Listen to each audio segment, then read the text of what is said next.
this concept of khudi, of selfhood. And we heard from Professor Majid this reading of the divine selfhood and the human selfhood is ontologically sort of almost equivalent, on the same sort of level, having the same similar kind of status, which, as we moved into Mahfouz's talk, had some controversial sort of aspects that we touched on, we will return to. And I think, Rabia is a psychotherapist and social psychologist, so her professional expertise is in healing the khudi, basically, right? So she'll be able to answer all the questions that we have actually about this. And also, I'll turn this over to her. I think it's going to be very interesting to clarify exactly this. Okay, thank you. Assalamu alaikum, and it's a real pleasure to be here doing this. It's pretty scary too, because I have to start off by saying I'm not an expert in Iqbal. I came to, well, I probably encountered Iqbal quite a few years ago, but more recently read the Reconstruction of Religious thought and some of his poetry, and have tried to engage with it pretty much like all of you are trying to engage with it today. So I don't know if I have the answer to your questions or the setup that Iman just gave me, but I mean, I'll share with you what my thoughts are. So I've got the post-lunch slot, which is always the time when everybody's falling asleep, but it's actually time to wake up, because Iqbal actually extols in his concept of khudi and starts his poem Asrar-i-khudi with a calling from Rumi, which is what I'm going to give you because I want you to stay awake for this. So he starts the poem Asrar-i-khudi, The Secrets of the Self, with this verse from Rumi. But yestereve, a lamp in hand, the sheikh did all the city span. Seek of mere ghosts he sought a man, but could find none in all the land. I, Rustum, or a Haidar seek. I'm sick of snails, I'm sick, he said. There's none, said I, he shook his head. There's none like them, but still I seek. And Iqbal tries to answer to that seeking. So in this section, what I'm going to try and do is give you an overview of Iqbal's concept of and the process of khudi, and then consider how relevant Iqbal's empowering message of self-realization and dignity still is for Muslims today. And particularly for us Muslims living in the West, I think it has a lot of resonance.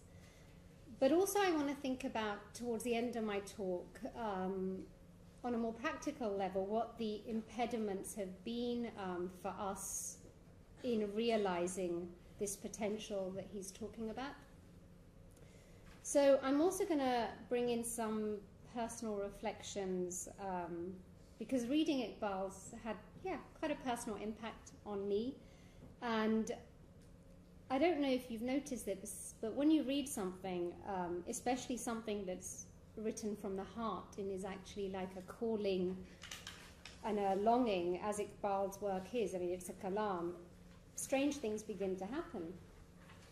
So I'd ask you, to listen really carefully and see what it opens up to you.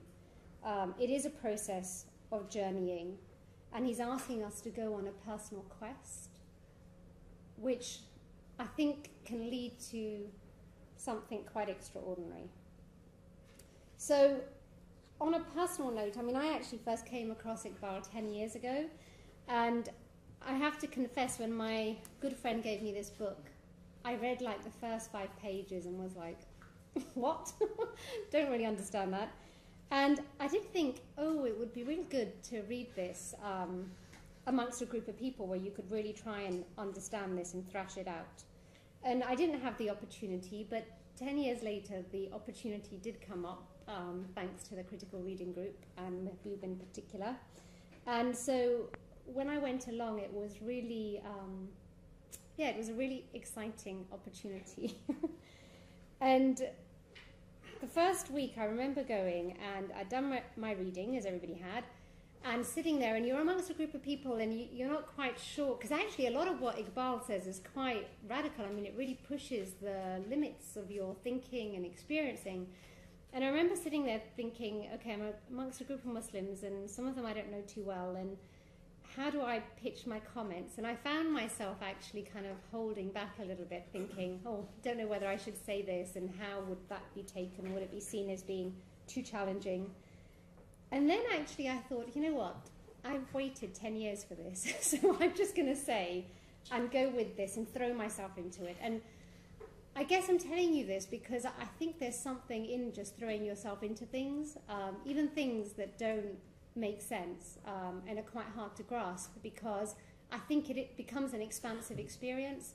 And essentially, I think what Iqbal's asking us to do is throw ourselves into life in a way that does create a more expansive experience. So he gives us some tools to try and understand this, and I guess the first question, and he addresses this in his chapter 3 of his Reconstruction of Religious Thought, is, you know, what are we actually doing here? What's our role here, and what is our relationship to God? How does God relate to us, and how do we relate to God?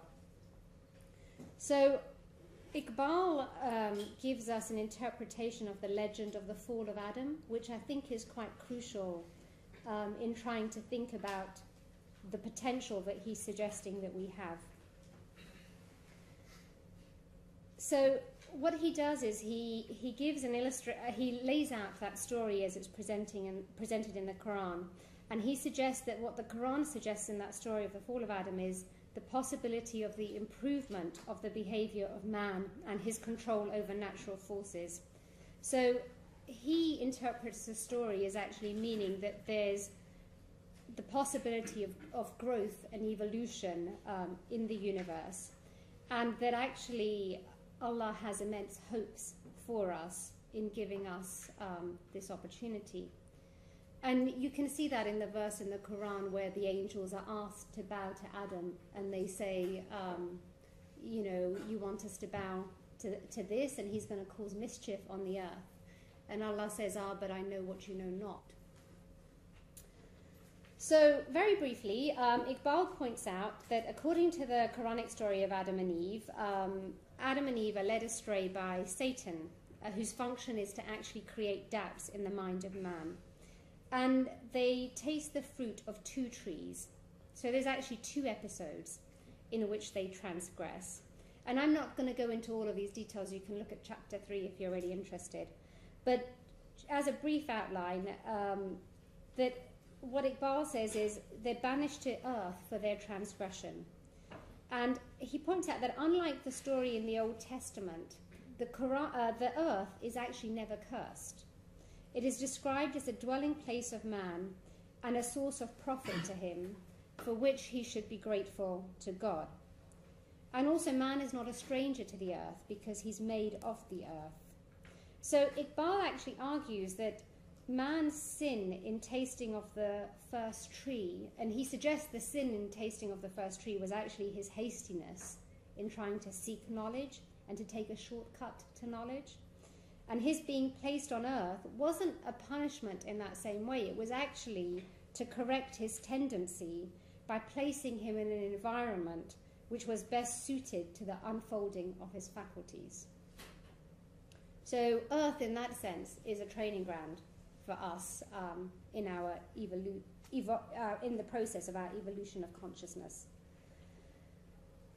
So the expansion and knowledge and growth for the finite ego can only be based on actual experience, which is only possible by trial and error.